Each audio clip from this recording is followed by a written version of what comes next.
Everybody, this is Michael Strahan, 2014 NFL Hall of Famer. I'm here to throw my hat in the ring for Willie Anderson.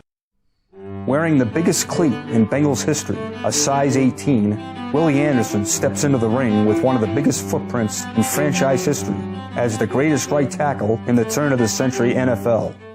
The guy was an awesome run blocker. He would move the line of scrimmage and at the same time, very light on his feet from pass protection. We had some pretty good outside linebackers in my day. And I can just say week in, week out, as we went against different teams, Willie Anderson always stood out.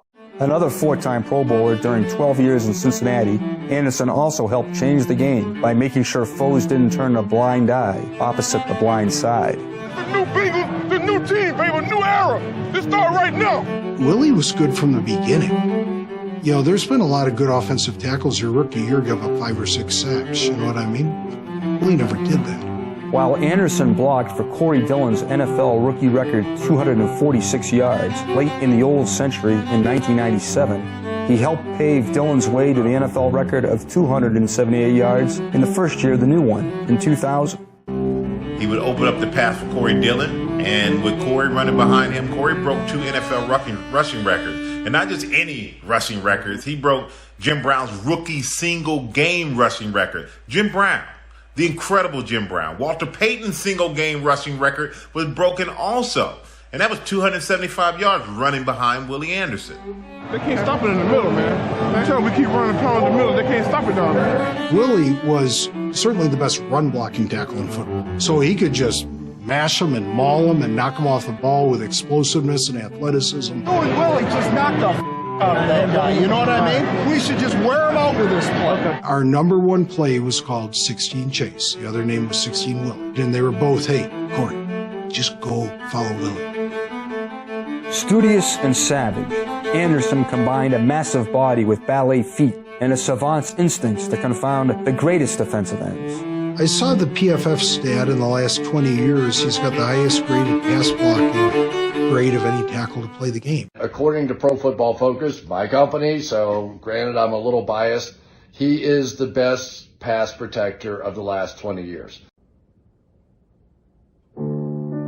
He could diagnose how to block people like no one I've ever seen before. He could watch a certain number of plays. He could tell by a guy's stance. He could tell by the way he initially moves exactly what that guy could do and how he could block him, which is why he gave up 16 sacks in 13 years. You know, this guy was absolutely amazing. In his 13 seasons, Willie only gave up 16 sacks. And I don't know if you understand how incredible that is, but I'm going to say it again. In 13 seasons, 16 sacks. He was famous for blocking the guys no one could block. It's kind of funny. They say, oh, you know, I don't know if he's a Hall of Fame player because he played right tackle instead of left tackle. Well, guess what? Half the rushers in the Pro Football Hall of Fame played left end against right tackles. But you don't hear them say, oh, Strahan should go in the Hall of Fame because he played left end. Reggie White should go in the Hall of Fame because he played left end. While left tackles consumed the headlines for protecting the quarterback's blind side, Anderson quietly proved his work on the ignored right side was just as valuable and elite.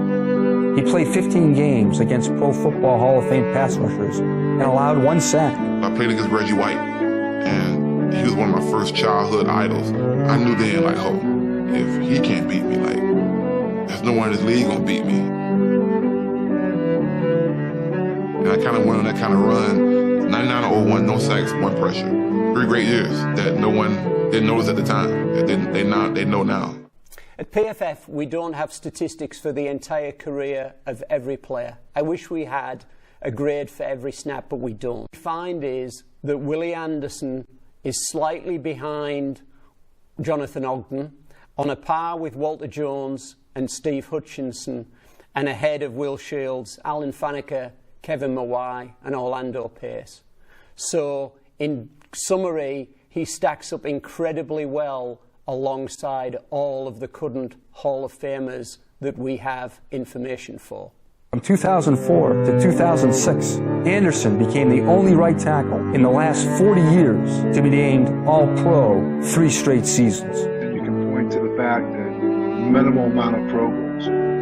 Well, I would just say to you, it wasn't because of him. A lot of times when your team's not winning, you're not in the playoffs, you don't have the team stats, it certainly can reflect on the individual's postseason honors. But this guy was a Pro Bowler year in, year out, one of the best in the National Football League. Didn't get recognition that he deserved. But Anderson's legacy is just as immense in the run game. His offensive lines produced the top 5 rushing seasons in Bengals history. A year or two ago, he and Anthony Munoz were on the field together helping to show our young offensive linemen how to set, how to pass block, how to move. We had these new young players and they were trying hard, but Willie and Anthony, you would have picked them. There was no problem about that. In 2022, Willie Anderson became one of 5 players inducted into the Bengals Ring of Honor, joining legends Ken Anderson, Ken Riley, Anthony Munoz, and Isaac Cris. So I start doing some digging, and I start watching film, and I get back to where we were, Steve. You know, I'm doing the thing, I'm grading the games, I'm pulling it through, I'm doing all the stuff. And the more I'm watching, the more I'm goggle-eyed, and I'm realizing I can't just support this. I have to get completely behind the thing, because if there's one person that I've seen that deserves to be in the Hall of Fame, it's Willie Anderson. I know as a commentator, as a player, watching the game in and out every week, every day, what greatness is and what beyond greatness is. And Willie was beyond great. Willie Anderson is a drop the mic, no-brainer, Hall of Famer. Go through the numbers, examine them with a fine-tooth comb, and you're going to agree with me, the biggest injustice is that he's not in already. It's number 99 in your program, number 1 in your heart. Or, if they call me in the Hall of Fame, number 280, Willie Anderson. Get it right, or get done voting, please.